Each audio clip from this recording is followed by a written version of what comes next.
अमरावती जिल्ह्याच्या परतवाडा या ठिकाणी एका नराधमानं तब्बल 180 मुलींवरती लैंगिक अत्याचार केल्याची धक्कादायक घटना घडली होती। या घटनेनंतर पोलिसांनी आरोपी आयान अहमद तन्वीर अहमद याला अटक केली होती। संतप्त घटनेनंतर परतवाडा शहरात हिंदुत्ववादी संघटना आणि विविध पक्ष आक्रमक झाले। विशेष म्हणजे या प्रकरणात पोलिसांनी तपासात आणखी 4 आरोपींना सुद्धा ताब्यात घेतल्याची माहिती समोर आली आहे। तर आज या तीव्र घटनेच्या निषेधार्थ संपूर्ण परतवाडा शहर कडकडीत बंद ठेवण्यात आलेला आहे।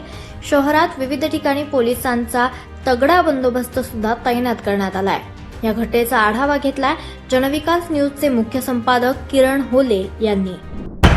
अमरावती जिल्ह्याच्या परतवाडा या ठिकाणी जर आपण पाहिलं तर गेल्या 2 दिवसांपासून एक संतापाची लाट उसळलेली आहे। कारण की एक अशी मोठी घटना या परतवाडा शहरामध्ये घडलेली आहे।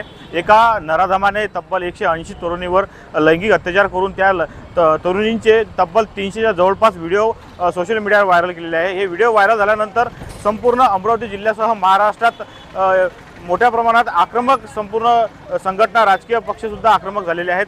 अमरावतीच्या परतवाडा शहरात जर आपण पाहिलं तर 2 दिवसांपूर्वी आमदार प्रवीण तायडे व विविध संघटनांच्या वतीने पोलिसांना जाब विचारण्यात आला होता की या घटनेच्या संदर्भात आरोपीला अटक का केली नाही।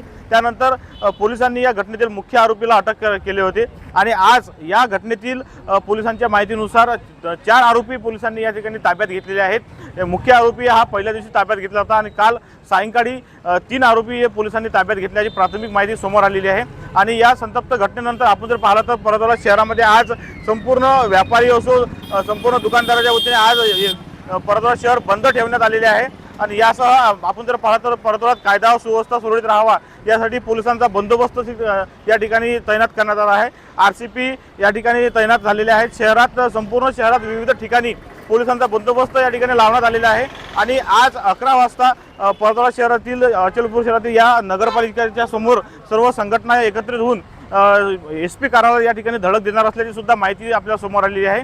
या गंभीर घटनेचा संपूर्ण महाराष्ट्रात रोष व्यक्त केला जात आहे आणि या घटनेत आणखी किती आरोपी आहेत याचा सुद्धा शोध आता पोलीस घेत आहे। त्यामुळे या संबंधित आरोपीवर कठोर कारवाई करण्याची मागणी सुद्धा अमरावतीचे खासदार बळवंत वानखडे, खासदार अनिल बोंडे यासह संपूर्ण राजकीय पक्षातील नेते मंडळींनी सुद्धा केलेली आहे। त्यामुळे आता या प्रकरणात आणखी किती आरोपी आहेत हे सुद्धा आता पाहणे महत्त्वाचे ठरणार आहे। किरण होले, जनविकास न्यूज, अमरावती, परतवाडा।